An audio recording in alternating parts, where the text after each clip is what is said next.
사도 바울은 로마에서 2년간 감옥에 갇혀 있다가 석방된 후에 디모데와 함께 소아시아 교회들을 순방하게 됩니다. 그러던 중 예배소 교회에 디모데를 남겨두어 목회를 하게 하고 자신은 다시 마게도니아 지역으로 떠나게 되죠. 그리고 훗날 예배소를 다시 방문하기를 원하였지만 여건이 허락하지 않아 대신 디모데에게 목회를 하면서 꼭 필요한 지침들, 내용들을 편지로 써서 보내게 되어졌는데 이것이 바로 첫 번째 편지인 디모데 전서입니다.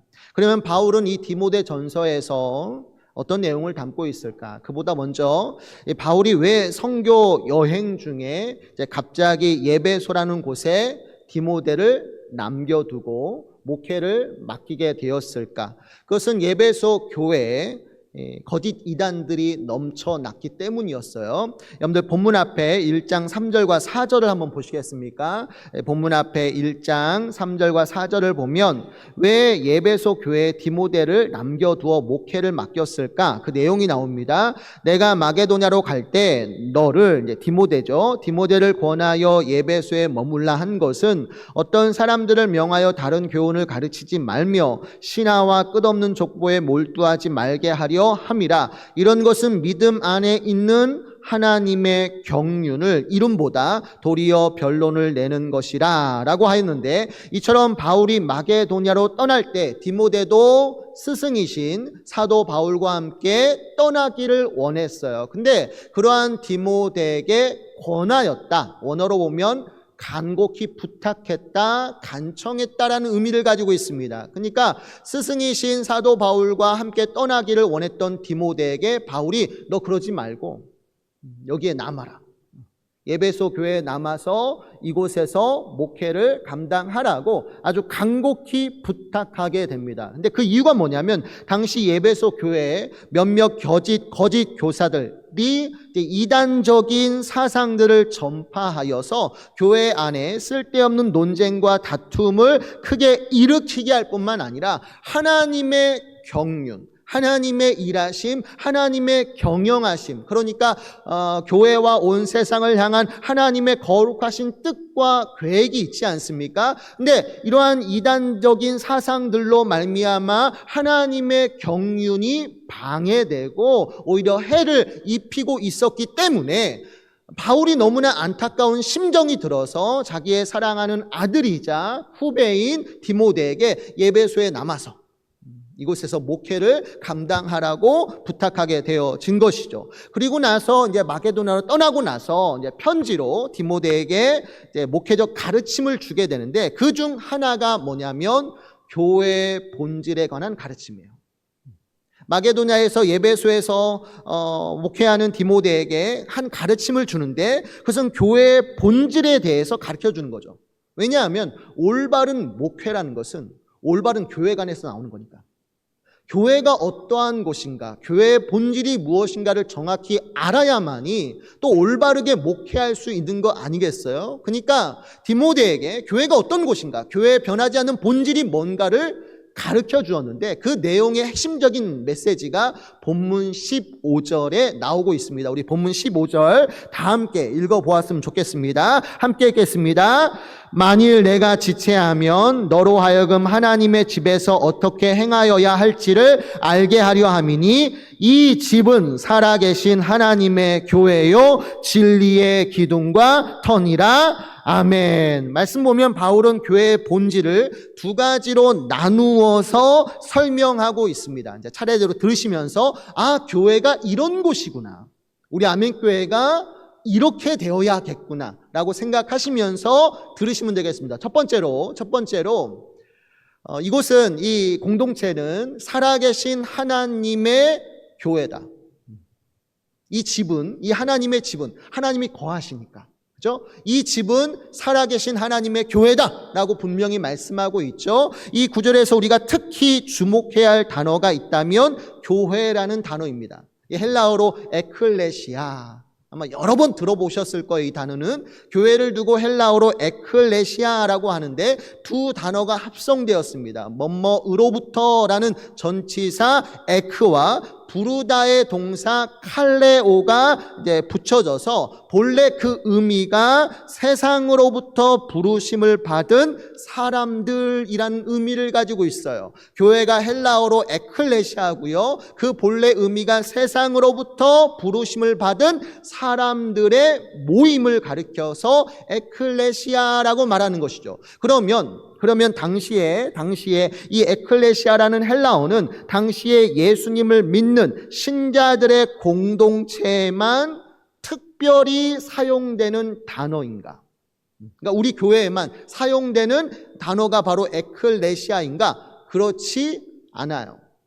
당시에 에클레시아라는 단어는 신자들의 모임뿐만 아니라 그렇지 않은 사람들의 모임에도 이러한 에클레시아라는 단어가 평범하게 사용되고 있었어요. 가령 이 에클레시아라는 단어가 가진 다양한 의미를 살펴보기 위해서 사도행전 19장을 살펴볼 필요가 있겠는데, 이것을 보면 3차 선교 여행 때 바울과 디모데가 에베소에서 사역했던 일들을 자세하게 기록하고 있습니다. 그 중에 23절부터 41절까지를 보면, 나중에 이제 집에 돌아가셔서 23절부터 41절까지를 쭉 읽어보셨으면 좋겠는데요. 그 내용을 보면 에베소에서 큰 소동이 일어납니다. 그 소동에 대해서 기록하고 있습니다. 당시 바울은 에베소에 들어가서 다른 도시들과 다르게 무려 3년 동안 그곳에 머물면서 하나님 나라의 복음을 전하게 되어졌고, 이 복음 사역으로 말미암아 에베소에 엄청난 부흥의 역사가 일어나게 되어집니다.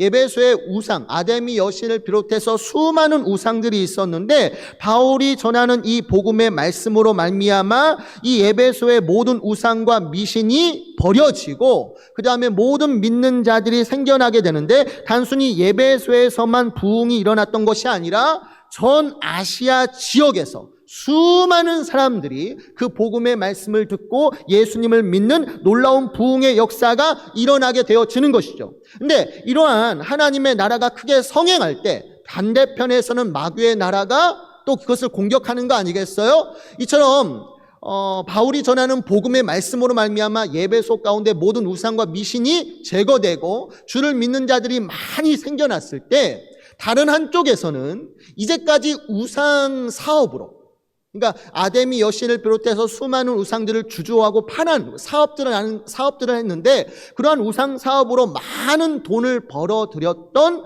우상 숭배자들이 이 일을 바라보면서 아주 크게 분노하게 되고 사람들을 선동하게 됩니다. 거리로 이 우상 숭배자들이 뛰어나와서 이제 바울을 향해서 또 믿는 자들을 향해서 막 크게 분노하며 선동을 하게 되고, 이때 바울의 동역자인 두 사람 가이오와 아리스다고 이 두 사람을 붙잡아 야외 연극장으로 끌고 가서 약 2시간 동안 이들이 아데미 여신의 이름을 외치면서 모임을 갖게 되는 거예요. 그러니까 군중들의 모임이 야외 연극장 안에서 일어나게 되어지는 것이죠. 근데 우상 숭배자들만 이런 집회를 갖는 것이 아니라 이들의 선동질에 의해서 수많은 군중들, 에베소에 살아가는 수많은 군중들이 이들의 선동질에 끌려가는 거예요. 그러니까 뭔 일이 일어나는지는 몰라. 근데 뭔가 소란스러우니까 뭔 일이 일어났는지는 정확히 알지 못하지만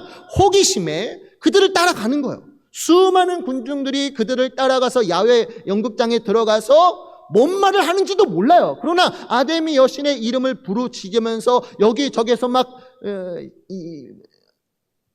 폭동이 일어나요. 소동이 일어나는. 그러니까 에베소 전체가 막 큰 소동에 휩싸이는 사건이 일어나게 되어지는 것이죠. 근데 이러한 현상을 이제 에베소의 서기관, 에베소의 관리죠. 로마 관리가 바라보면서 이러한 소동이 자칫 큰 폭동으로 변할 수 있다라는 생각을 가지고는 그 사람들 앞에 서서 군중들을 진정시키는 거예요. 진정시키면서 말을 하기를, 누군가를 고발할 일이 있으면 너희가 지금 바울이라는 사람 때문에 너희가 큰 피해를 입었다면서 이와 같이 에베소에 큰 소동을 일으키는데, 야, 이런 식으로 불법 집회를 열면 안 돼. 누군가를 고발하고 죄값을 치르게 하길 원한다면 정식적으로 민회에 요청하라. 민회에 요청해서 그 사람을 고발하라는 말로써 그 흥분에 가득한 군중들을 진정시키고 그들의 모임을 해산시키게 되어지는 거예요. 근데 이 내용이 바로 23절부터 41절까지에 나오는 내용인데요. 원문을 보면 이 에클레시아, 말씀드렸죠? 이 교회를 뜻하는 에클레시아라는 헬라어 단어가 23절부터 41절까지에서 여러 번에 나오는데, 이 에클레시아가 가리키는 대상이 세 부류로 나누어지는 거예요. 그러니까 그 내용 중에 세 부류의 사람들에게 동일하게 에클레시아라는 헬라어가 사용되고 있다라는 거예요. 첫째로는 서기관이 말한 민회, 이 민회를 두고도 성경은 에클레시아다라고 말하고 있어요. 39절 후반절에서 정식으로 민회에서 결정할지라 라고 말을 하였는데, 여기에서 민회라는 것이 뭐냐면 도시 내에서 일어나는 모든 문제에 대해서 행정적이거나 사법적으로 논의하고 시시비비를 가리는 일종의 시의회라고 생각하시면 됩니다. 근데 이러한 민회를 두고 성경은 에클레시아다. 왜? 이것도 사람들의 모임이니까. 그러니까 시시비비를 가리기 위해서 사람들이 모임을 갖잖아요. 시의회를 갖기 때문에 이러한 사람들의 모임을 두고도 성경은 에클레시아다라는 단어를 사용하고 있다라는 거예요. 둘째로는 군중들의 모임을 가리켜서도 에클레시아라고 불러요. 32절에서 모인 무리라는 표현이 나오고, 그 다음 41절에서 모임이라는 단어가 나오는데, 이 두 가지의 단어가 모두 에클레시아로 쓰여지고 있습니다. 그러니까 군중들의 모임 자체도 사람들의 모임이잖아요. 세상으로부터 부르심을 받아 어떤 목적을 향해서 모인 사람들의 모임 자체이니까 이러한 군중들의 모임을 두고 에클레시아로 사용하고 있다라는, 표현하고 있다라는 거죠. 근데 이러한 군중들의 모임의 특징이 무엇입니까? 흥미롭게도 이들은 자신들이 무엇을 위해서 모여 있는지를 전혀 알지 못하는 미련한 사람들의 모임이다라고 얘기하는 거죠. 그리고 마지막 셋째로, 믿는 신자들의 모임을 두고도 역시나 에클레시아라는 단어를 사용하고 있다라는 거예요. 비록 본문에는 문자적으로 에클레시아라는 단어가 나오지는 않지만, 그리고 숫자도 단 2명에 불과하지만, 그럼에도 불구하고 군중들의 모임, 그죠? 에클레시아죠? 군중들의 모임, 불법 집회, 이것도 에클레시아인데, 이 군중들의 모임 속에 또 누가 있어요? 두 신자가 속해 있잖아요. 누구죠? 바울의 동역자인 가이오와 아리스다고, 이 두 사람의 신자들이 그 군중들의 모임 속에 있단 말이에요. 근데 그 두 신자들의 모임을 두고도 역시나 성경은 뭐라고 말해요? 에클레시아다라고 얘기하는 거예요. 그러니까 여기는 저와 여러분들, 신자들의 모임 아닙니까? 지금 아멘 교회들이 이곳에 함께 모여서 예배를 드리고 있는데, 이러한 모임 자체를 두고 성경은 또한 에클레시아 라는 단어를 표현하고 있다라는 사실이에요. 근데 여러분 생각해 보세요. 내가 교회 안에서뿐만 아니라 교회 밖에서 월요일부터 토요일까지 일주일을 보내면서 내가 세상에서 어떠한 에클레시아로 살죠? 내가 불려지기는 신자야, 아멘교회 집사야, 장로야, 목사야. 근데 내가 세상에 나아가서 어떠한 에클레시아로 살아가고 있어요? 가정에서든 일터에서든 일어나는 모든 일들에 대해서 사랑으로 용납해 주는 것이 아니라 시시비비를 가리면서 막 싸우기를 다투는 그리스도인으로 살고 계십니까? 왜 한국교회가 욕을 먹죠? 왜 한국교회가 세상으로부터 이렇게 많은 공격을 받습니까? 입술로는 하나님의 사랑을 얘기하면서도 세상에서 살아가는 걸 보면 정말 정치인들의 언론인과 비슷하게 모든 일에 시시비비를 가려요. 그리고 모든 잘못에 대해서 남 탓하고 싸우기를 잘하고 이기적이고 교만하고, 불려지기로는 신자들의 모임인 에클레시아로 불리는데 사실상은 민회와 똑같은 그런 삶을 보여주기 때문에 오늘 한국교회가 많은 욕을 먹는 거 아니겠어요?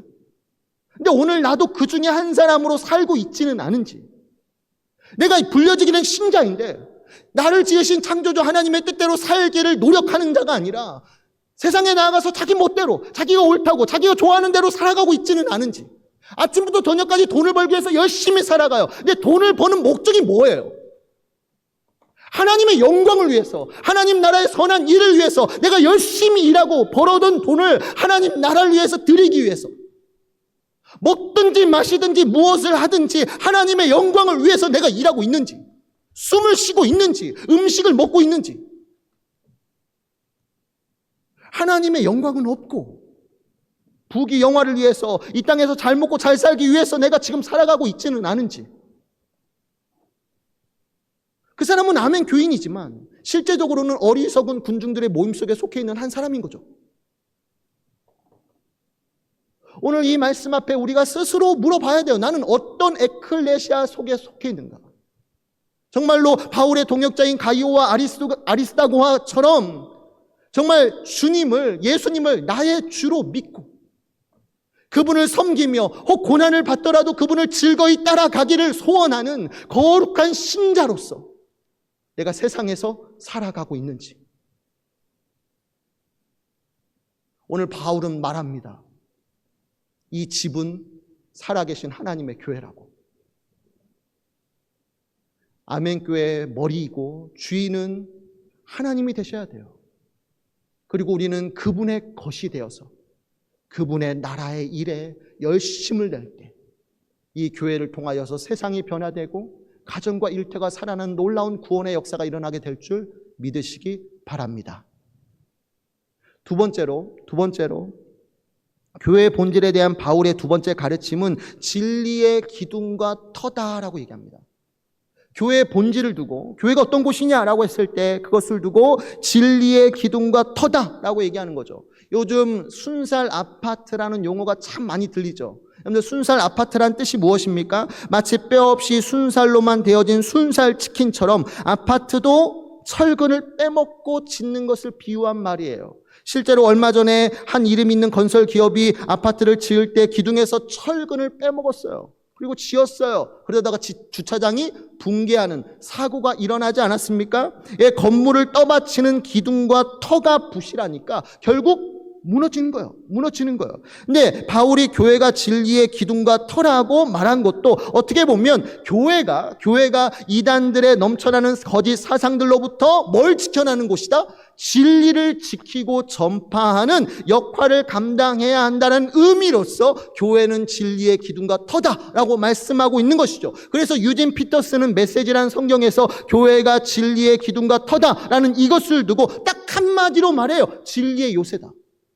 교회는 진리의 요새다라고 얘기하는 거예요. 그러니까 교회에는 뭐가 있어야 돼요? 하나님의 진리의 말씀이 있어야 하고 이 진리의 말씀을 지키며 세상에 전파하는 것이 교회의 본질이다, 역할이다라고 말하는 것이죠. 그러면 여기에서 그 진리라는 거, 정관사가 붙어 있으니까 그 진리라는 게 뭐고 이것을 어떻게 지켜낼 수 있는 것일까요? 먼저 진리라고 하면 넓게 보면 하나님의 모든 말씀이죠. 진리라고 했을 때 그것은 하나님의 모든 말씀이겠지만 좁게 보면 요한복음 14장 6절 전반부에서 같이 예수님이 내가 곧 길이요 진리요 생명이요 라고 말씀하신 것처럼 진리라는 것은 어떻게 보면 예수 그리스도의 복음이에요. 교회가 지키고 전파해야 할 진리라는 게 뭐냐? 그것은 바로 예수 그리스도의 복음이에요. 그러면 우리가 이 예수 그리스도의 복음을 어떻게 지켜냅니까? 간단합니다. 우리가 이 진리를 읽고 배우는데 열심을 내어야 할 뿐만 아니라 본문 16절처럼 진리이신 예수님을 따라 경건의 삶을 살아감으로써 우리는 진리를 지켜내고 진리를 전파할 수 있는 거예요. 우리가 이 진리의 말씀을 어떻게 지켜낸다고요? 교회가 이 진리의 말씀을 읽고 배우는데 열심을 내셔야 돼요. 날마다 성경을 손에 놓지 말고 그 성경의 말씀을 통해서 그리스도를 알아갈 때까지 끊임없이 노력하고 또 노력하셔야 하는 거예요. 단순히 말씀을 읽는 것으로 끝내는 것이 아니라 그 말씀이 내 삶에서 드러날 수 있도록, 그게 경건의 삶이에요. 그게 16절에서 말하는 경건의 삶의 비밀 아닙니까? 내 삶을 통해서 그리스도가 나타나는 것, 이러한 삶을 통하여서 우리는 진리를 전파하는 거예요. 진리를 지켜내는 거예요. 왜 바울이 디모데를 에베소 교회에 남겨두었습니까? 거짓 이단 사상들이 넘쳐나니까 디모데를 그곳에 남겨두어 하나님의 말씀을 가르치라는 거 아니에요? 진리의 말씀을 전하라는 거 아니에요? 여러분들 디모데 전후서를 살펴보면 이 같은 내용이 계속해서 나오고 있습니다. 가령 디모데전서 4장 13절을 보면 바울이 이런 말 하죠. 내가 이를 때까지 읽는 것과 권하는 것과 가르치는 것에 뭐하라? 전념하라. 무엇을 읽고 무엇을 권하고 무엇을 가르치죠? 성경의 말씀이잖아요. 바울은 디모데에게 내가 너에게 이를 때까지 네가 교회에서 할 일이 있다. 정말 네가 온 힘을 다해서 해야 할 한 가지 일이 있다. 그게 뭐예요? 성경을 읽게 하고 성경으로 권하고 성경을 가르치는 일. 교회가 진리의 요새가 될 수 있도록, 교회 안에 말씀이 충만할 수 있도록 디모데야 이 일에 전념하라고 명령하는 거예요. 그러면 왜 이렇게 성경을 강조하죠? 왜 성경을 가르치는 일에 대해서 이렇게 강조합니까? 간단합니다. 디모데후서 3장 16절과 17절 말씀, 너무나 유명한 말씀이죠. 모든 성경은 하나님의 감동으로 된 것으로 교훈과 책망과 바르게 함과 의로 교육하기에 유익하니 이는 하나님의 사람으로 온전하게 하며 모든 선한 일을 행할 능력을 갖추게 하려 함이라. 아멘. 왜요? 하나님의 모든 말씀은 성령의 감동으로 되었고 이 말씀을 읽을 때 하나님의 온전한 사람으로 변화되니까 하나님의 선한 모든 일을 행할 수 있는 능력을 갖게 되어지니까 디모데야, 네가 교회에 있으면서 오로지 전념해야 할 것은 성도들로 하여금 성경을 읽게 하고 성경으로 권하고 성경을 가르쳐라. 그러면 그 진리의 말씀이 교회를 든든히 세워간다는 거예요. 교회만 살리겠습니까? 아닙니다. 가정과 일터, 이 나라까지도 이 말씀으로 인하여서 변화되게 될 줄 믿으시기 바랍니다. 여러분들, 제가 이 강의를 들으면서 이런 질문을 해봤어요. 신천지 이단도 가짜를 공부하는 거 아닙니까, 지금? 그들이 교리를 공부한다고 해서 그게 진짜예요? 가짜잖아요. 근데 그 가짜를 공부하는데 이렇게까지 열심을 내는데 정작 우리 교회는 진짜를 공부하잖아요. 진짜를 공부하는데 얼마나 노력하고 있는가 지금. 신천지는 가짜를 공부하면서 그것을 믿는 믿음이 우리가 진짜를 공부하면서 믿는 믿음보다 더 커요. 아니, 가짜를 공부하면서 믿는 믿음이 어떻게 진짜를 공부하면서 믿는 믿음보다 더 클 수 있죠? 그렇게 사회적인 공격을 받아도 신천지를 떠나지 않아요. 이만희가 진짜 신이라고 믿으니까, 재림주라고 믿으니까. 얼마나 세례교육을 받았는지, 얼마나 교육을 철저히 받았는지 조금도 의심치 않아요. 이만희에 대한 믿음이 너무나 큰 거예요. 근데 우리는 진짜를 공부하면서도 그만한 믿음이 없어. 그만한 열심도 나오지 않잖아요. 물어봅시다. 만약 이 중에 성경 공부를 위해서 월화목금 하루에 3시간 6개월 과정으로 공부합니다 라고 했을 때 이 중에 몇 명이나 저 할게요 신청할까요? 우리 중에 몇 명이나 월화목금 하루 3시간 6개월 과정을 신청할 수 있겠습니까? 별로 없을걸요? 나조차도 부담되는데. 여러분, 바울은 말합니다. 교회는 진리의 기둥과 터라고. 교회는 말씀이 있어야 돼요. 그 말씀을 읽고 배우고 익히는데 열심을 내는 신자들의 모임, 그것이 바로 참된 교회이고 그러한 교회 가운데 능력이 나타나서 세상을 바꾸는 거예요. 근데 정작 교회 안에는 성경을 읽고 배우는데 열심히 있는 성도들이 없다면 허울뿐인 교회이고 그곳에 무슨 능력이 나타날 수 있겠습니까? 여러분들, 후반기에 우리가 성경 통독 운동을 하는데 여러분들 기쁨으로 참여하세요.